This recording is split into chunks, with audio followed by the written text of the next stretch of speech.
Bismillahirrahmanirrahim. Assalamualaikum warahmatullahi wabarakatuh.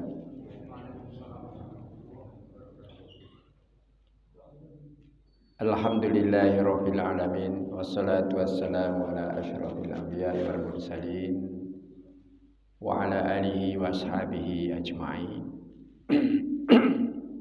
Raditu billahi rabba wa bil islami dina wa bi Muhammadin nabiyyan wa rasula. Rabbi zidni ilma warzuqni fahma. Amin. Ibu dan bapak sekalian rahimakumullah, alhamdulillah kita tetap bersyukur kepada Allah Ta'ala. Pagi hari ini kita masih diberikan kesempatan untuk sowan pada Allah Ta'ala. Di antara yang sangat hebat di dalam sholat itu adalah pada saat kita sujud.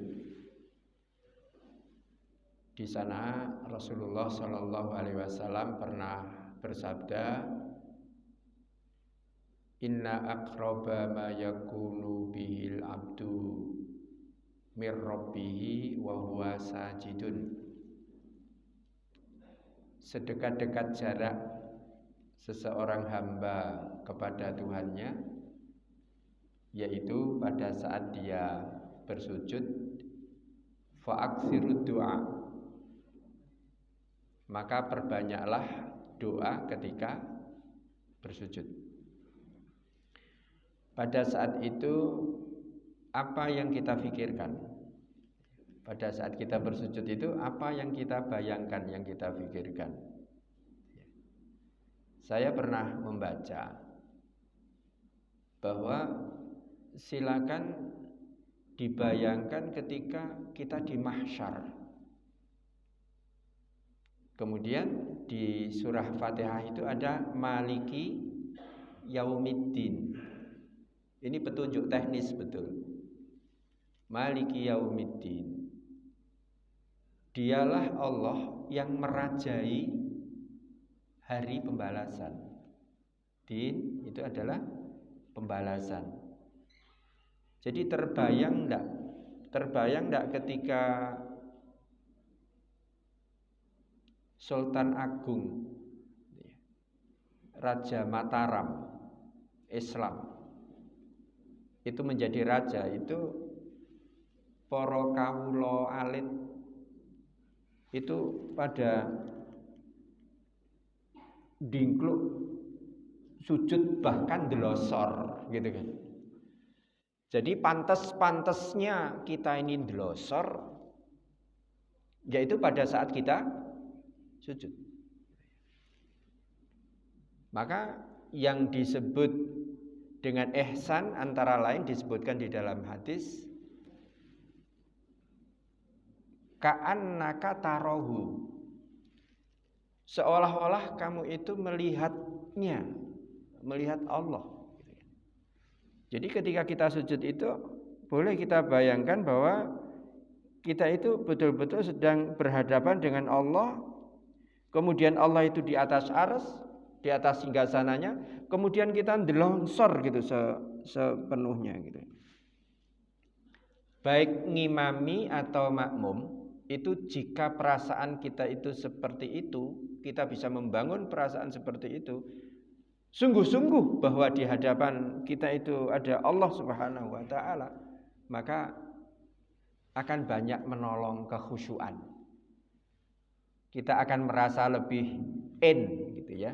Kita akan merasa lebih khusyuk di hadapan Allah Subhanahu wa Ta'ala.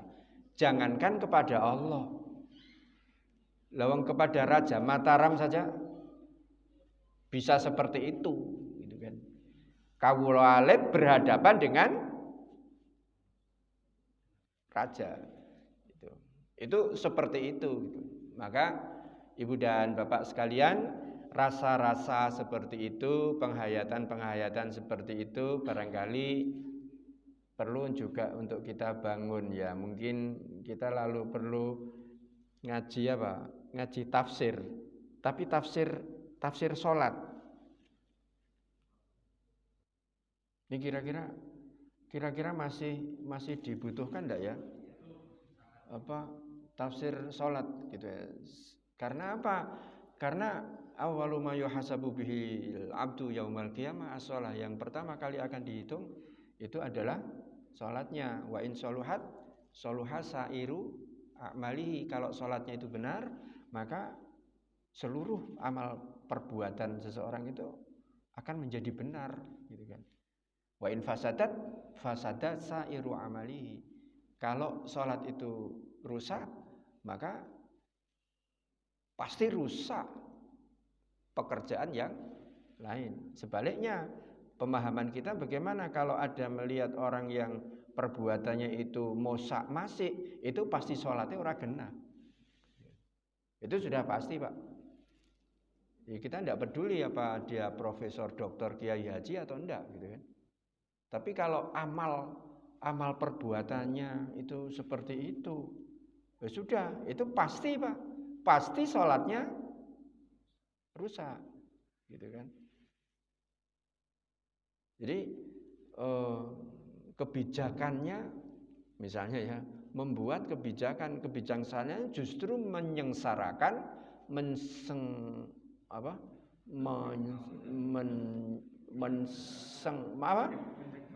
menyengsarakan, harap muni menseng gitu kan.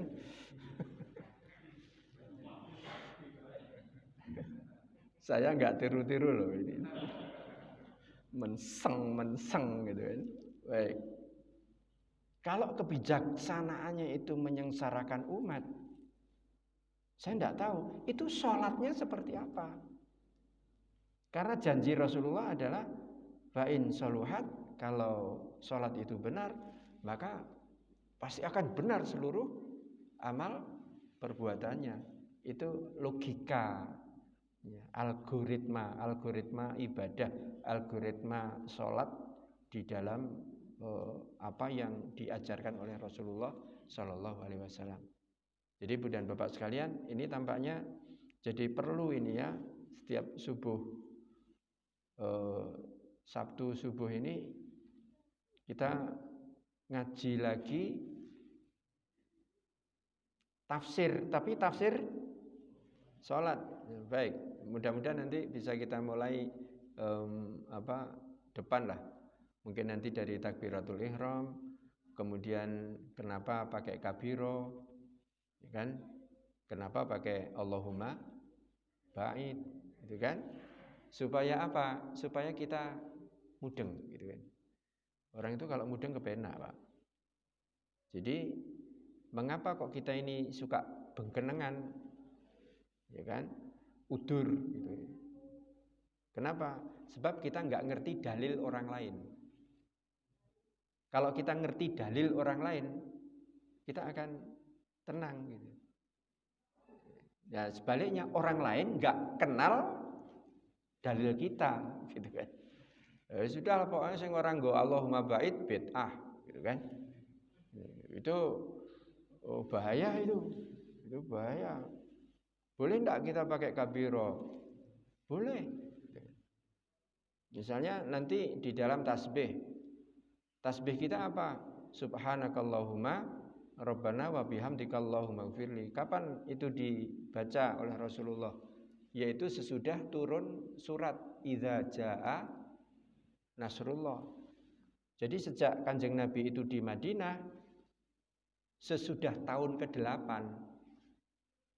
Jadi ketika Rasulullah di Madinah, tahun-tahun pertama, kedua, ketiga, keempat, ketujuh, itu masih pakai Subhana Rabbiyal Azim, Subhana Rabbiyal A'la. Tapi begitu Idza Jaa Nasrullahi wal Fath, turun pada tahun ke-8 Hijrah, maka barulah Rasulullah mengganti dengan Subhanakallahumma Rabbana wa bihamdika Allahumma firli. Nah ini pemahaman seperti ini hemat saya perlu kita kita luaskan supaya kita tidak sidik-sidik bid'ah, sidik-sidik bid'ah gitu kan. Nah, supaya wacana atau wawasan pemahaman kita menjadi lebih baik, lebih luas gitu kan. Bahwa kemudian kita berbeda, misalnya saya kok berbeda dengan Mbah siapa ini? Batok, Mbah Sihab misalnya kan. Mbah Sihab misalnya kok saya berbeda, oh ya, saya ngerti ilmu dia gitu kan. Tapi kalau dia sholat subuh di belakang saya, ya dia harus rela nggak pakai kunut, meskipun hari-hari dia pakai kunut. Gitu. Karena apa? Karena saling mengerti. Oh, Pak Taufik nggo dalil kae. Gitu. Jadi sama-sama anunya Pak, sama-sama enaknya. Demikian pengantar saya tentang alhamdulillah kita pagi hari ini luar biasa, kita diberi oleh Allah kenikmatan yang besar sekali. Kita syukuri, mudah-mudahan Allah melimpahkan rahmatnya, berkahnya pada kita sekalian, karena kita nggak tahu itu yang menyelamatkan kita itu yang mana, ya kan? Di hari kita ini, hari sehari ini nanti yang menyelamatkan kita itu bagian amal yang mana, sholat yang mana, kan nggak semuanya khusyuk. Dari sejak Allahu Akbar sampai Assalamualaikum kan nggak semuanya konsen, kan gitu kan? Tadi ada yang sempat kalingan pemean barang enggak? Mesin cuci kan ada bagian-bagian yang kita itu pas blank, pas ingat yang lain. Berarti yang bagian itu yang pas nggak diterima oleh Allah, kan begitu? Kan tidak semuanya diterima. Atau pada pengertian yang lain kan tidak semua ngefek. Tidak semua sholat kita itu ngefek. Ada bagian yang ngefek, ada bagian yang tidak ngefek. Sama seperti makan. Makan itu nasi mana yang berkah? Yang berkah itu yang mana? Gitu. Upo yang mana? Maka kan nasihatnya adalah bersihkan sebersih-bersihnya. Sebab kita nggak tahu itu sisi mana yang berkah itu. Misalnya saya nanti keluar gitu kan, keluar. Kemudian ada sepeda motor dari arah barat sana, weng gitu kan. Mungkin bagian dari sholat saya nggak tahu yang mana, itu yang menyelamatkan saya dari tabrakan. Gitu kan. Memang apa ya? Preventif itu, tindakan preventif itu seolah-olah tidak prestatif. Ya. Tindakan preventif itu seperti bukan prestasi, Pak. Yang namanya prestasi itu kalau kebeler, metu getih, kemudian ambil betadin, kemudian dileletkan, kemudian besok kering. Oh, ini goro-goro, ini prestasinya apa? Betadin. Itu kalau luka. Tapi kalau minum jamu setiap pagi minum jamu, setiap akan tidur kita makan satu suplemen. Kita nggak mengatakan bahwa sehat kita itu karena itu. Karena apa? Karena ini preventif. Ya. Jadi sekarang milih mana? Preventif atau anu dulu? Tapi preventif itu nggak ngetren, nggak keren.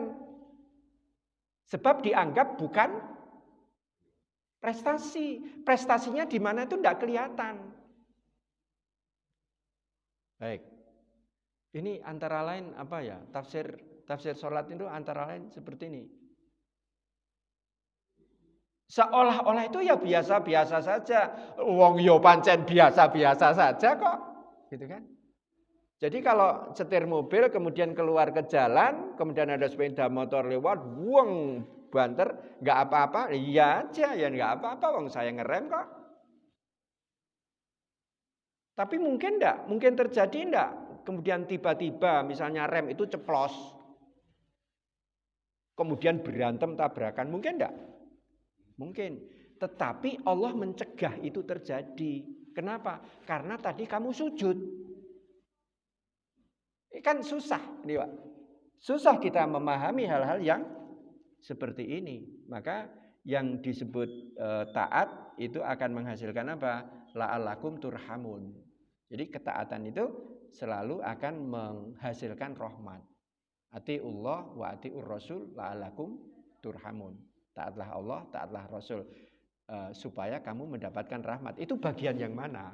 Nah, ini yang kita tidak tahu. Jadi sekali lagi, preventif itu, hemat saya preventif itu tetap harus, gitu. Usaha untuk sehat itu wajib menurut saya. Jadi ada 3 hal. Bismillah ya, kita mulai. Sehat, selamat, manfaat. Ini yang sederhana saja. Jadi mestinya hidup kita itu sehat, selamat, manfaat. Sekarang kalau sehat, selamat, tapi kok tidak manfaat, wah ini nanti prestasi kita akan susah. Ya, cita-cita kita itu kan mestinya kan 2 saja. Satu berjasa atau berprestasi di hadapan Allah satu. Yang kedua, bersih, Pak. Jernih. Kita harus jernih di hadapan Allah, gitu kan. Jernih itu misalnya jangan sampai mati ninggal ke utang. Ada enggak orang yang mati ninggal utang? Oh, banyak. Mati ninggal utang. Ada enggak harta yang kita bawa? Ada? Enggak ada. Tapi saya katakan ada. Harta yang kita bawa itu ada. Dan ini yang kita enggak perhatikan. Betul-betul ada, Pak. Kita sowan menghadap Allah itu betul-betul membawa harta. Harta kita. Apa? Parfum, Pak. Parfum ini kita bawa mati, Pak. Ya kan? Parfum ini kita bawa mati. Asal apa? Asal parfum itu kita beli sendiri. Saya tuh sudah siap. Nek bapak mati, itu buka lemari di kamar bapak, itu ada setumpuk. Itu isinya 4. 1 kafan, 2 parfum, 3 bidara, 4 kapur barus. Sudah saya siapkan, Pak. Sebab apa? Ini harta yang saya beli sendiri. Dan ini yang akan saya bawa menghadap Allah. Parfum yang mana? Aku enggak mau pakai parfum yang diberikan orang lain. Saya pakai parfum yang saya beli sendiri dan yang saya suka. Saya sudah cek ke beberapa kawan, ini banyak yang suka. Ini gaharu, Pak. Jadi nanti yang akan membawa jasad saya, memindahkan jasad saya dari kerendo ke kuburan, itu berengnya itu bereng enak. Ada enggak orang yang berengnya itu bikin pusing? Berengnya itu pusing, Pak. Begitu masuk ke area mau sholat, bereng itu begini ya, Pak. Mati wae saya bikin orang susah. Jadi ada enggak yang kita bawa? Ada. Kita pakai uang kita sendiri, jangan pakai takmir. Jangan pakai uang takmir. Jangan pakai uang RT. Jangan pakai uang RW. Sebab ini yang akan saya bawa menghadap Allah. Nah ini tentunya kelihatannya ngaji sepele kayak begitu kadang-kadang nggak diperhatikan orang loh, Pak. Mati ini piye orang mikir orang mikir kapan, Pak? Kita beli yang bagus. Bahkan ada sunnah. Carilah yang motifnya bergaris. Tapi menjadi nggak lazim. Nggak lazim kalau di kita. Saya betul-betul pernah melihat itu di Masjidil Haram. Itu betul itu, Pak. Jadi kerenda itu enggak pakai Pak. Kalau di sana kan enggak pakai kerenda tutup. Kalau di sana kan dibuka, Pak. Yang namanya jenazah itu kan dibuka dengan kain kafannya itu. Ada yang hijau, ada yang putih, ada yang coklat, gitu kan.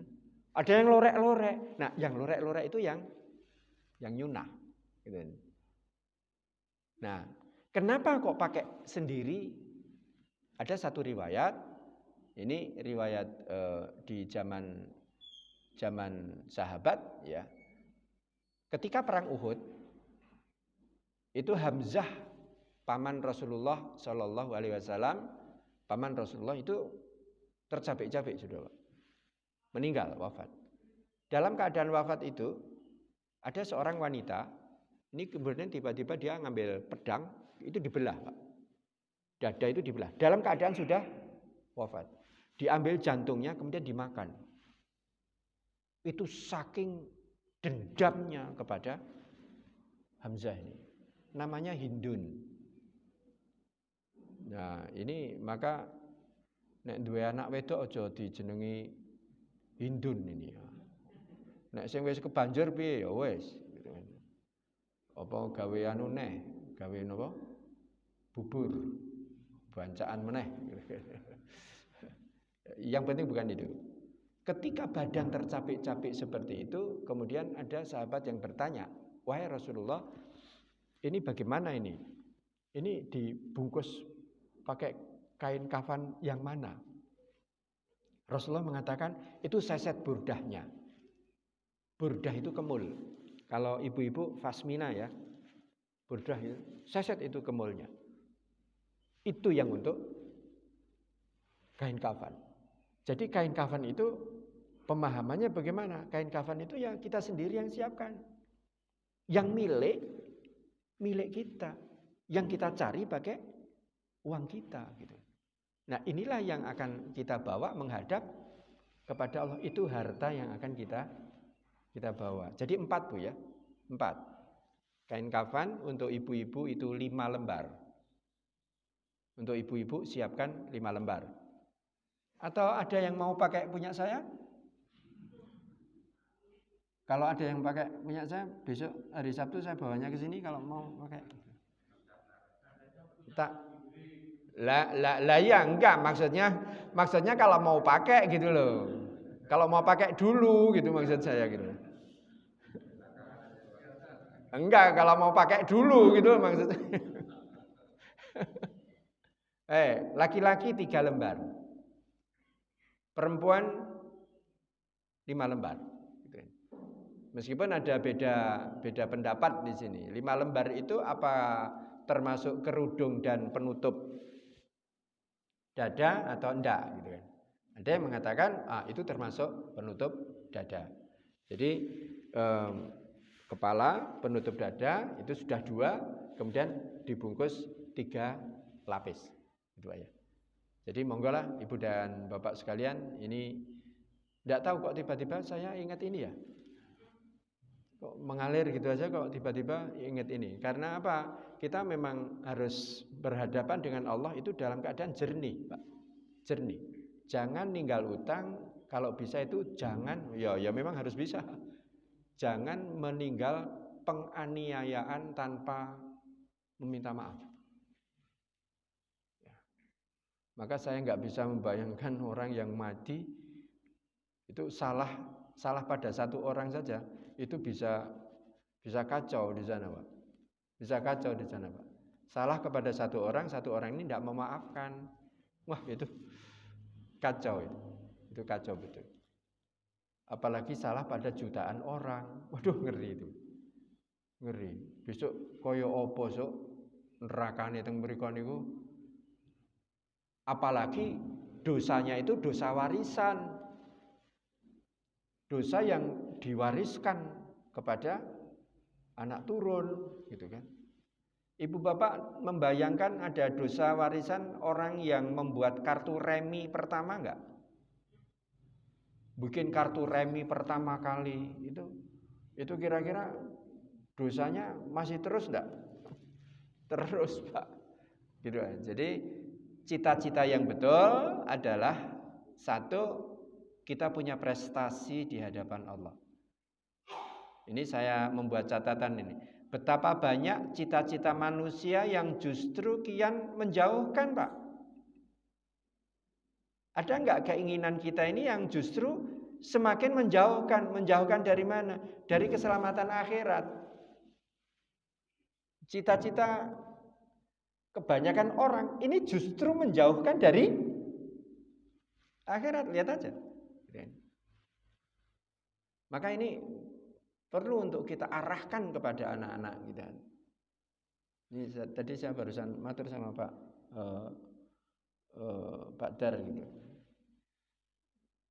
Saya ini barusan pulang kemarin terakhir di Jumat ya, Jumatan ketemu Mas Tam. Ini sebelumnya 2 hari 3 hari terus. Antara lain saya memang mengumpulkan anak-anak di Jogja. Ayo do kumpul gitu kan. Kumpul, Bapak pengen pengen weling-weling gitu kan. Kalau gitu Pak. Kalau kan kita enggak tahu. Kan kita enggak tahu. Ujuk-ujuk mablek itu kan kita enggak tahu. Ya, Ustadz SK jalan 7 langkah saja sekarang sudah enggak bisa. Ustadz SK itu sekarang jalan 7 langkah itu sudah enggak bisa. 5 langkah itu sudah kerenggosan dan harus istirahat. Mau kita belikan kursi roda enggak kerja. Usianya jauh ya, di bawah saya. Beliau kelahiran 67.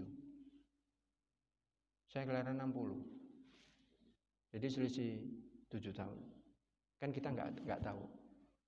Maka anak-anak saya kumpulkan, saya kasih tahu, Nduk, banyak orang yang bercita-cita tapi cita-citanya itu justru menjauhkan dari surga.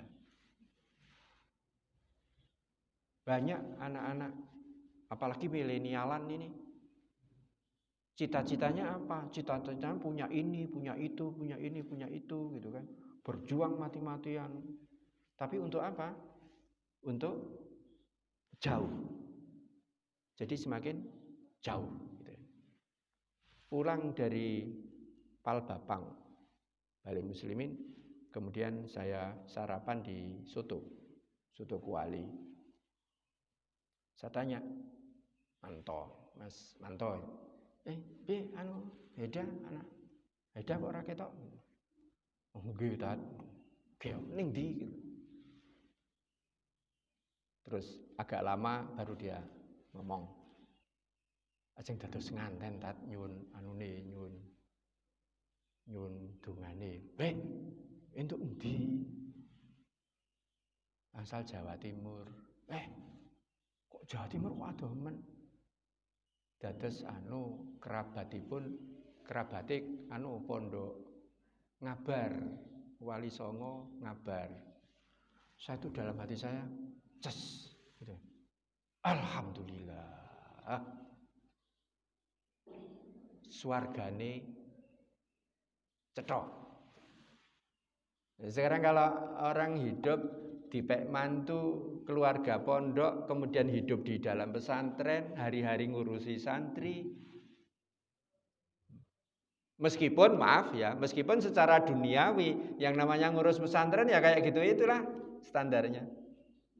Makannya ya makan ya begitu, itulah standarnya. Tapi ces saya itu alhamdulillah selamat. Swargane selamat. Akhiratnya selamat. Ya saya tidak bisa membandingkan gitu ya. Duwe anak uripe ning pondok karo duwe anak ning mburi teller. Teller lembaga riba. Ngeri, Pak. Ning donya luwih gagah sapa? Kalau di dunia lebih gagah siapa? Ngeri, Pak. Besok di sananya hancur, Pak. Habis tuh. Habis. Ngeri, Pak. Panas lho neraka niku panas. Panas, Pak. Panas neraka niku panas. Ngeri.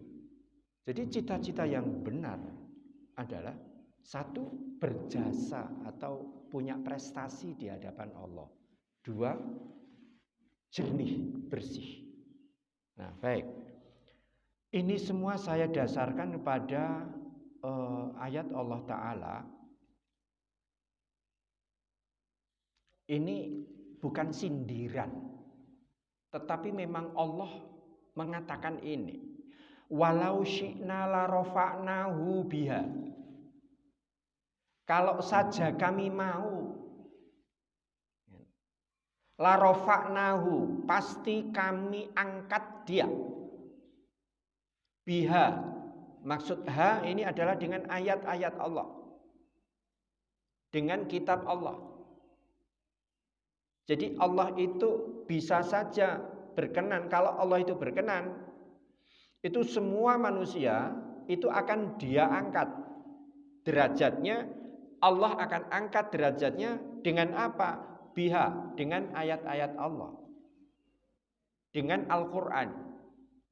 Gini Pak, wah saat niki jangan angel kok nggih Mas nggih. Lah pripun to Mas? Wah saat niki golek barang sing haram mawon angel e. Napa malah golek sing halal. Wah ini kualik Pak. Justru dengan yang halal itu akan lebih mudah, gitu kan?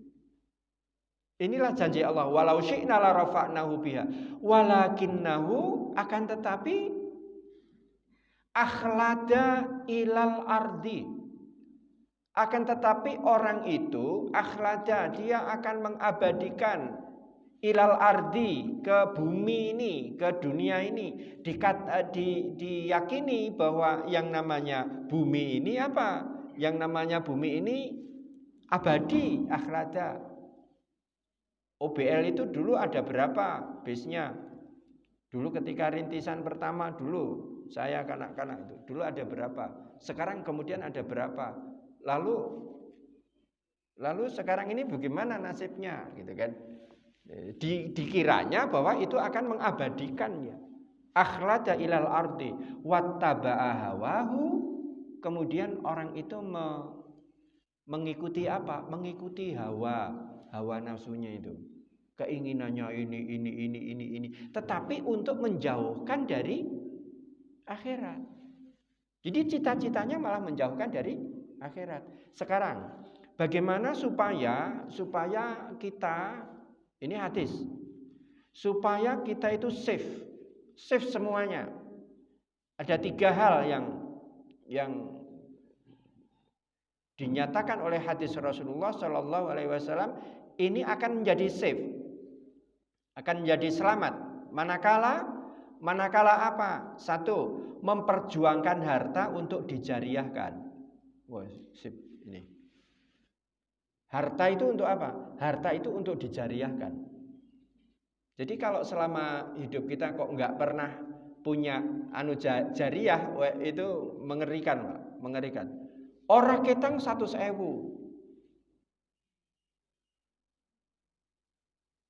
Jangan sampai tidak.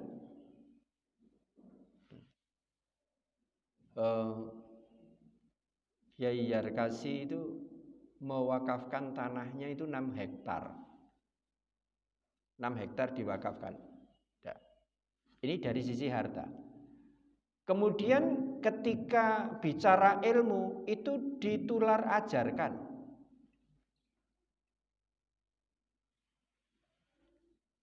Kemudian ketika berurusan dengan anak, maka targetnya apa? Disalihkan. Bukan masalah gagahnya, gitu kan? Jadi anak itu bagaimana? Disalihkan. Ini yang pertama. Inilah yang disebut dengan waladun sholihun yad'ulah. Punya anak salih yang berdoa. Jadi kalau tidak salih itu doanya tidak nyambung. Nanti dulu engko anakku ora ndongake, kok sik saleh apa ora? Nek ora saleh ora iso. Jadi ini yang akan menjadi apa ini? Ini yang akan menjadi kita, harta ya, harta kita itu. Harta kita betul akan menjadi kekayaan kita. Yang kalau di dalam surat Yasin, inna nahnu nuhyil mauta wa naktubu ma qaddamu wa atharahum. Sungguh bahwa kami menghidupkan orang yang mati. Jadi orang yang mati itu hidup, Pak, nanti. Begitu masuk liang kubur, itu langsung hidup. Sebab kalau tidak hidup, tidak ada azab kubur, gitu. Langsung hidup. Maka doanya kan Allahumma gfir lahu warhamhu wa'afi. Afi itu afiat, dan afiatkanlah. Jadi ada jenazah orang di dalam kubur itu afiat, hidup. Jadi hidup, Pak. Mau coba membuktikan?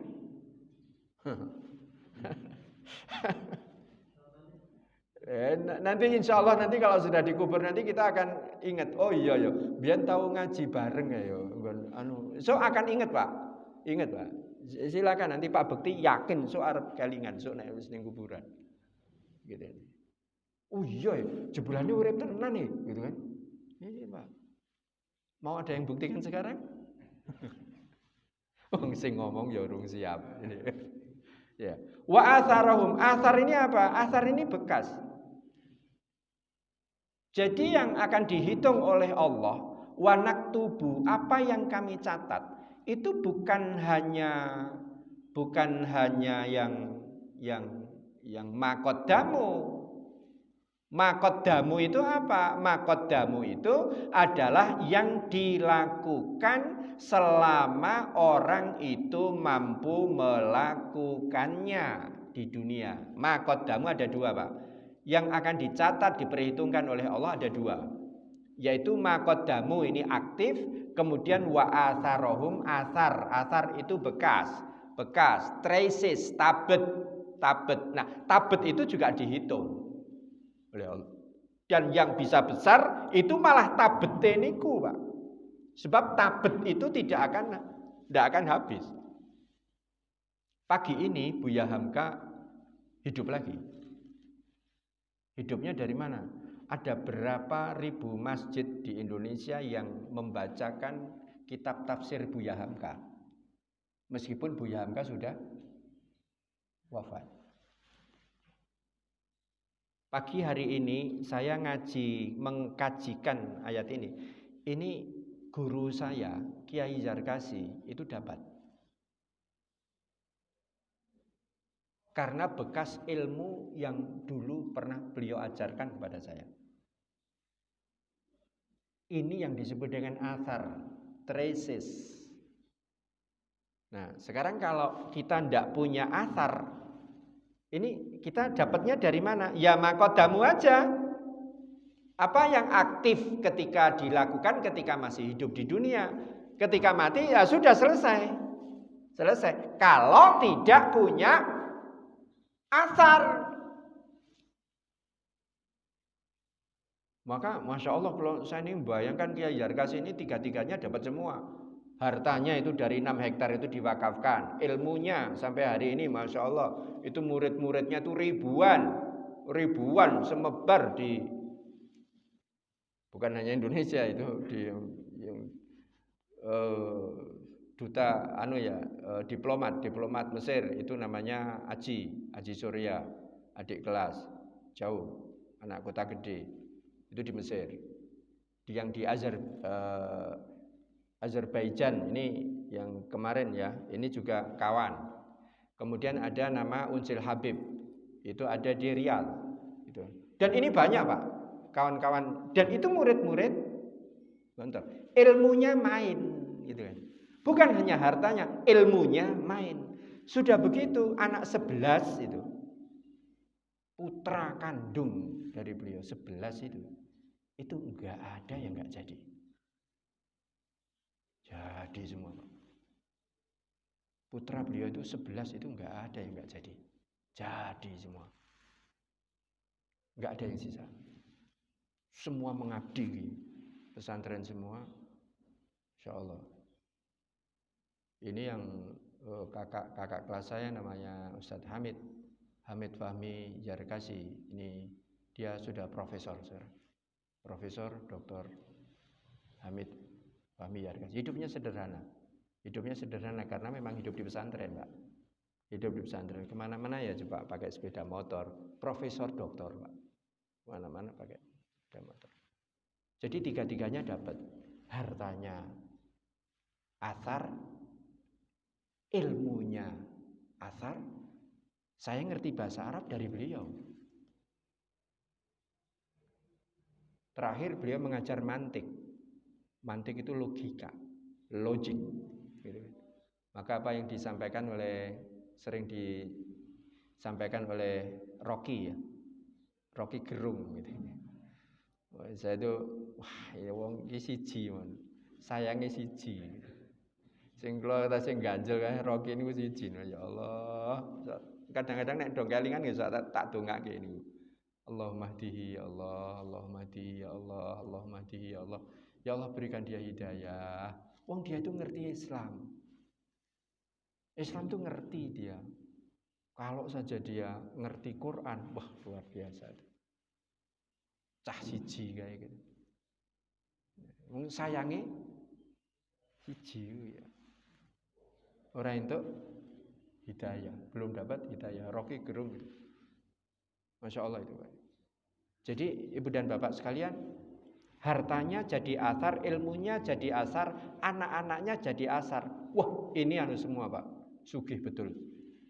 Nah sudah, sekarang sak derajat, sak pangkat, paling tidak kalau tiga-tiganya kita enggak. Ya, sekarang gini, kalau harta kok kita ya enggak punya asar, udah kan? Mergane randuwe, kan? Maka begini, nuwun sewu ini, saya agak keras. Ikhtiar untuk jadi orang kaya itu hukumnya wajib. Ikhtiar loh. Ojo keset.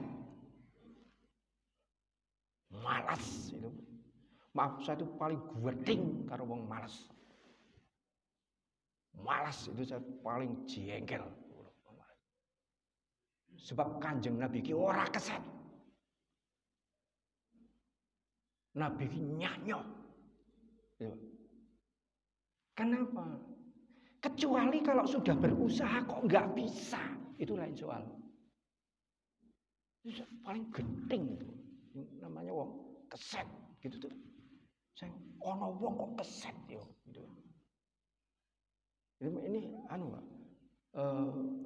Keset itu bukan watak Islam. Maka Rasulullah kan mengajarkan kita Pak ya, doanya sudah saya share Pak. Allahumma inni a'udzubika minal ajzi wal kasali. Ya Allah, aku berlindung kepadamu dari apa? Sikap lemah dan malas. Ya. Malas itu. Oh itu paling sudah Pak, itu sampah itu. Menjadi manusia sampah itu, malas itu. Jadi ibu dan bapak sekalian wa'athar. Wa kulla syai'in ahsainahu fi kitabin fi imamin mubin. Dan segala sesuatu itu kami hitung dia, kami rincikan dia fi imamin mubin, pada kitab yang tertulis. Jadi yang akan dicatat oleh Allah ada dua Pak ya, ada dua. Satu aktif, yang kedua pasif. Active income, passive income. Aktif itu kapan? Aktif itu ya pada saat masih bekerja. Nah, asar pasif itu kapan? Pasif itu ketika sudah pensiun. Kan gitu kan? Sudah mati tetapi masih terus dapat. Nah, ini ibu dan bapak sekalian, monggo lah orang ketang 100.000, orang ketang 50.000, kita ada asar ya. Dari sisi apa ini? Harta, gitu kan? Beli semen tempel kening Zabisa misalnya. Ya bisa iki nyo aku kirim ini semen tempel ke kene yo gitu kan. Ada ibu-ibu tiba-tiba datang ke rumah itu membawa 21 gram emas. Mungkin nanti kalau Mbak Ida ketemu Dek Tati nanti bisa ngomong-ngomong. Tiba-tiba dari Magelang datang, Ustaz mau ketemu apa gitu. Menyerahkan 21 gram emas. Ini nanti kalau mau untuk biaya sanitasi untuk bikin toren atau pokoknya yang sifatnya air gitu. Saya tuh kaget, Masya Allah. Saya tuh nggak nyangka kalau ibu-ibu ini kok bawa tekem itu. Ya ini yang kalau ketempelan begini ini yang saya wah ini harus segera ini. Cuma saya masih terhalang pengeringan tanah yang tanah di Margoyoso. Ini saya belum tahu nih katanya nggak perlu pakai pengeringan. Tapi kok ada yang mengatakan ini pakai pengeringan. Saya sudah ke BPN masih belum ada gambaran ya kepastian itu. Jadi Ibu dan Bapak sekalian, ini cita-cita yang akan mendekatkan kita kepada apa ini? Kepada surga kita insya Allah. Kemudian sementara kita tutup dengan ini ya. Bagaimana kita bermanfaat itu ya. Bagaimana kita bermanfaat itu Rasulullah Shallallahu Alaihi Wasallam menyatakan begini. Ini di dalam hadis diriwayatkan oleh Imam Baihaqi. Al-mu'minu ya'lafu. Jadi orang mukmin itu punya sifat dasar. Sifat dasarnya apa? Ya'lafu. Ya'laf itu artinya duweni rasa asih, melasi, mengasihi. Jadi orang mukmin itu mempunyai sifat dasar mengasihi, gitu kan? Mengasihi. Duwe rasa welas asih. Wa yu'lafu. Akan tetapi sekaligus dia juga diasihi. Wong mukmin niku mengasihi dan dikasihi. Wala khaira, tidak ada kebaikan. La khaira, tidak ada kebaikan di dalam orang yang fiman la ya'lafu. Kepada orang yang tidak mengasihi itu enggak ada kebaikan. Enggak ada kebaikan, Pak.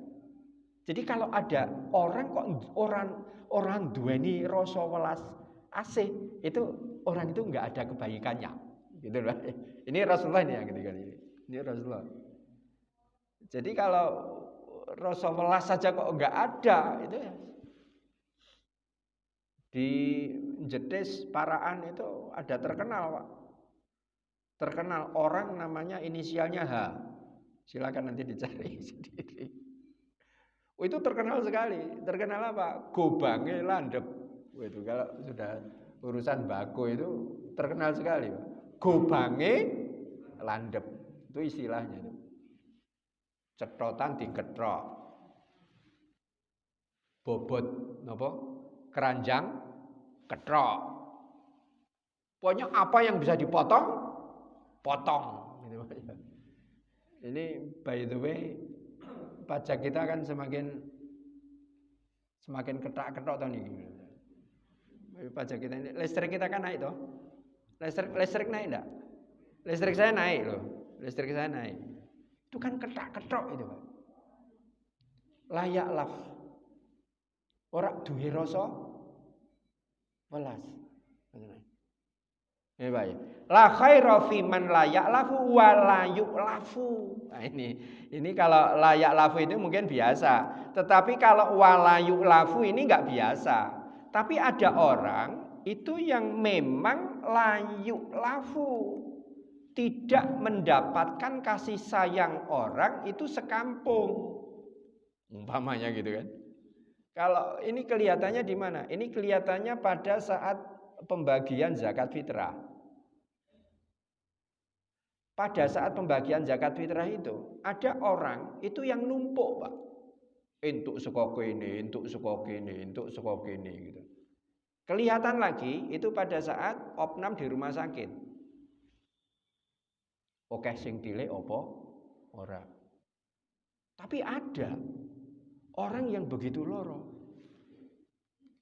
Itu wong sak kampunge wis ben mudar kae iku. Ngono, Pak.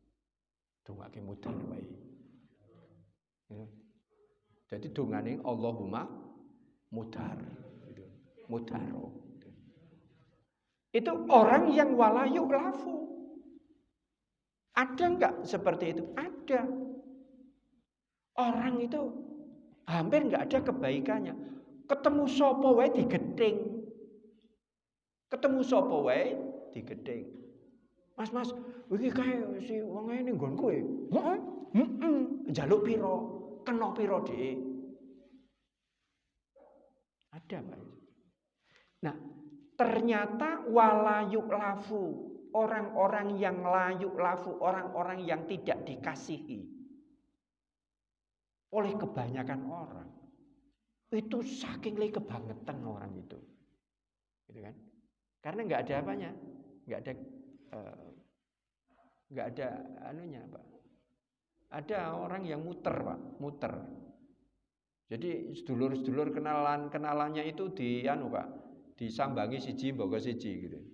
50.000, 100.000, ada yang ngasih 300.000. Sesuk pindah meneh ning ndi, sesuk meneh pindah ning ndi, sesuk meneh pindah ning ndi. Saya barusan didatangi orang Magelang. Rumahnya sekitar situ depan Keramat. Saya tiba-tiba kok Bapak ngertos saking pundi niki griya kula? Anu taken-taken. Tapi dalam hati saya sudah greng gitu kan. Ini mesti urusan gini. Oh, tenang gitu. Kemudian dia cerita macam-macam lah, cerita macam-macam. Biasanya pengantarnya kan macam-macam begitu. Pengacara macam-macam yang istri saya sakit dan lain sebagainya. Sudahlah. Supaya tidak berpanjang kata, saya naik sudah ngamplopi. Monggo, bismillah, pergi.